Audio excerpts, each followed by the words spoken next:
আজকের চিংড়ি মাছ দিয়ে দারুণ স্বাদের একটা নতুন রেসিপি বানিয়ে নিলাম। কথা দিলাম একদমই কিন্তু ঠকবেন না বাড়িতে যদি এই রেসিপিটা একবার ট্রাই করেন।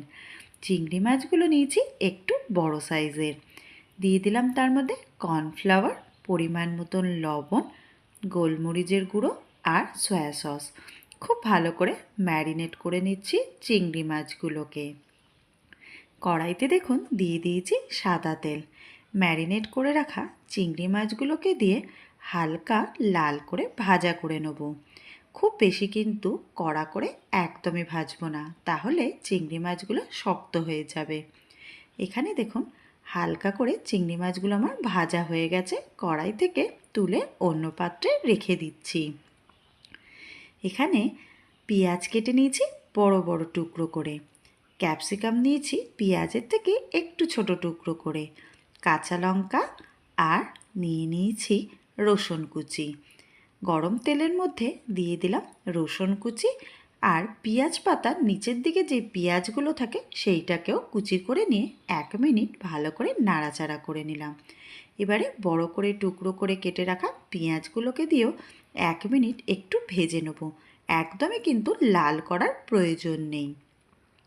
দিয়ে দিচ্ছি ক্যাপসিকাম কুচি আর কাঁচা লঙ্কা কুচি।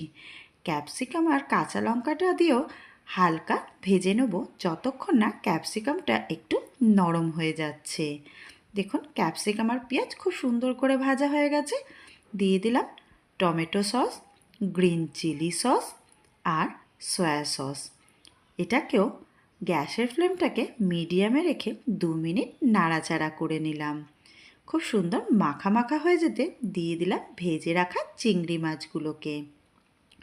চিংড়ি মাছ দিয়ে 2 মিনিট খুব ভালো করে নেড়ে নিয়ে দিয়ে দিচ্ছি পরিমাণ মতন লবণ, গোলমরিচের গুঁড়ো আর সাদা তিল। সাদা তিলটা দিয়েও একটুখানি নাড়াচাড়া করে নিচ্ছি 1 মিনিট। ব্যাস একদম তৈরি। ওপর দিয়ে ছড়িয়ে দিলাম পেঁয়াজ পাতা আর রসুন পাতা।